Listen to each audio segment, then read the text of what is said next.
Ladies and gentlemen, welcome back to Let's Dev. Now today we're continuing work on our Nuclear Throne pseudo 3D fan project of adding an extra dimension to the game. Now last time we added a couple of bells and whistles to the game to make it look a little bit prettier, and we also added a very early version of the bandit to the game with some pretty funny accidental results, if I do say so myself.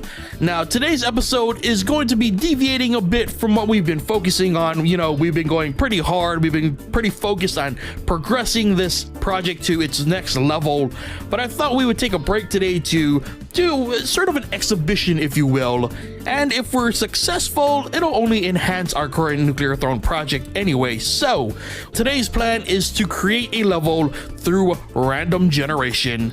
Yes, indeed, we are returning to random generation, and we're gonna see if we can, in fact, make a level work with our new cool pseudo 3D setup that we've been working on so hard over these past bunch of episodes. So as always, let's stop the talking and let's get to the coding.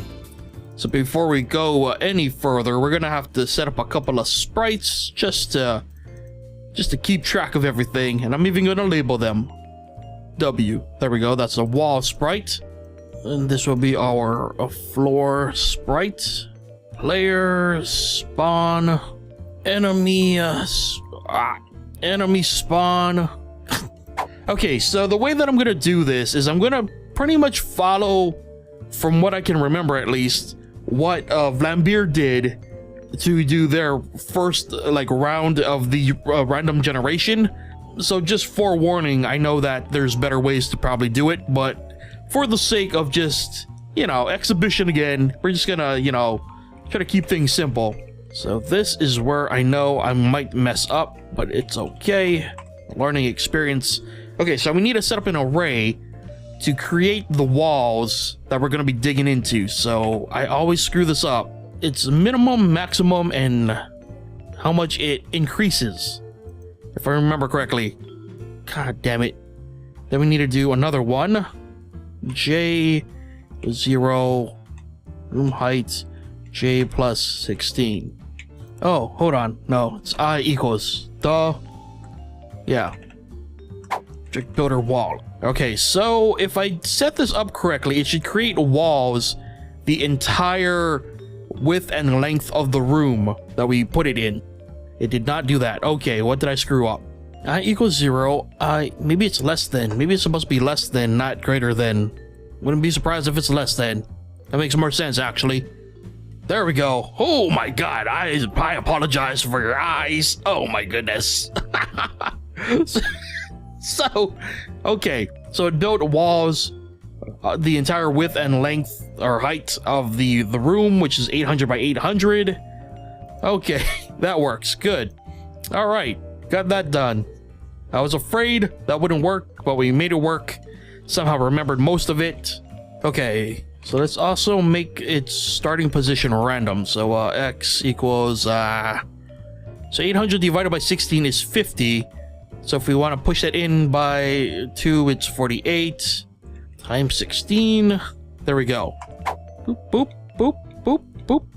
Boop, boop, boop, boop, boop, boop, boop, boop, boop, boop. Okay. God, again, I apologize if your eyes are hurting. My eyes are also hurting.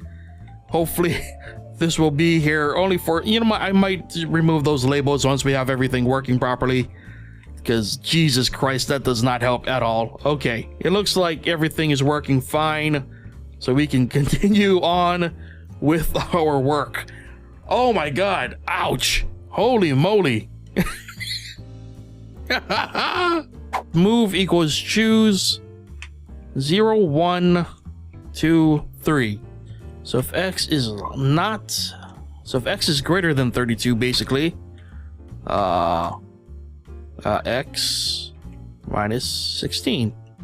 So if x is not greater than room width minus 32,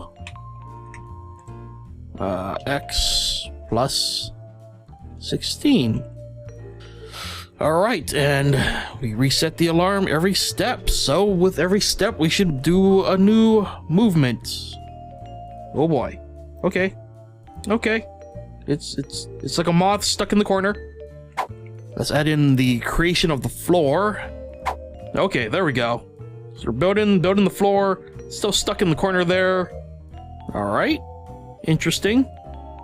Very reminiscent of what we did in Project Prime with the whole, you know, drawing out our pattern. We're digging through the wall. X, Y, object, players, B, player spawner. So that should create the player at the very beginning of our map generation.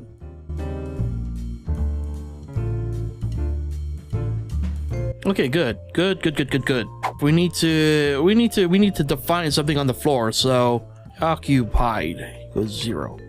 Okay, so we need to make sure that we can tell whether a floor tile is occupied or not, because first thing we're gonna do is hold on. Instance find. We need to do find objects B floor. Okay. Now the number needs to be, the random number will be instance number object B floor. That was a lot of parentheses. Okay, so what this is gonna do is use the instance find to determine a random floor tile, and that random floor tile will spawn an ammo chest. At least that's what it should do. A little hard to see because it's yellow on yellow, but as you can see there, ammo chest has been spawned. We can repeat that for weapons chests, as well as rad can. All right, cool. We got the rad can, the ammo chest, the weapon chest, player spawn. You know, now that things are working, we can get rid of these god-forsaken mistakes called labels. Holy crap. Jesus Christ.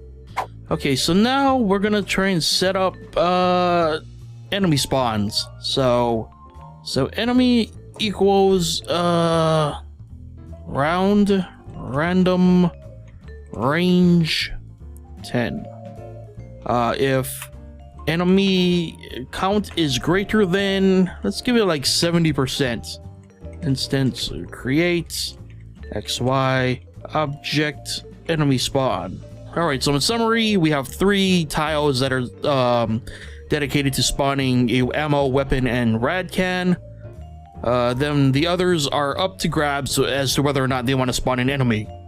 Oh, much cleaner. We should have did this at the start. Holy crap. I apologize profusely for what happened earlier. Holy moly. Okay. Yeah, that seems about on par with the amount of enemies you'll see in a typical nuclear throne level. Okay, so we could obviously expand this more, but I'm running out of time, so I'm gonna sort of just, you know, jump ahead here. We got the basics down. I just want to kind of clean this up now. Now we need to get rid of the excess walls. So this is gonna be a little weird. Meeting x plus 16 y x y minus 16 x y plus 16 OB floor. So if it's not touching a floor tile, it should delete itself, is what I'm basically telling the wall code to do. Almost. Will that work? I need to divide it all up into its own conditionals. Can't just make a blanket conditional. Maybe it just doesn't work that way. We'll see. That didn't work at all. Okay. Did I get my parentheses all mixed up? No. You know what? I think there's a much easier way for me to figure this out.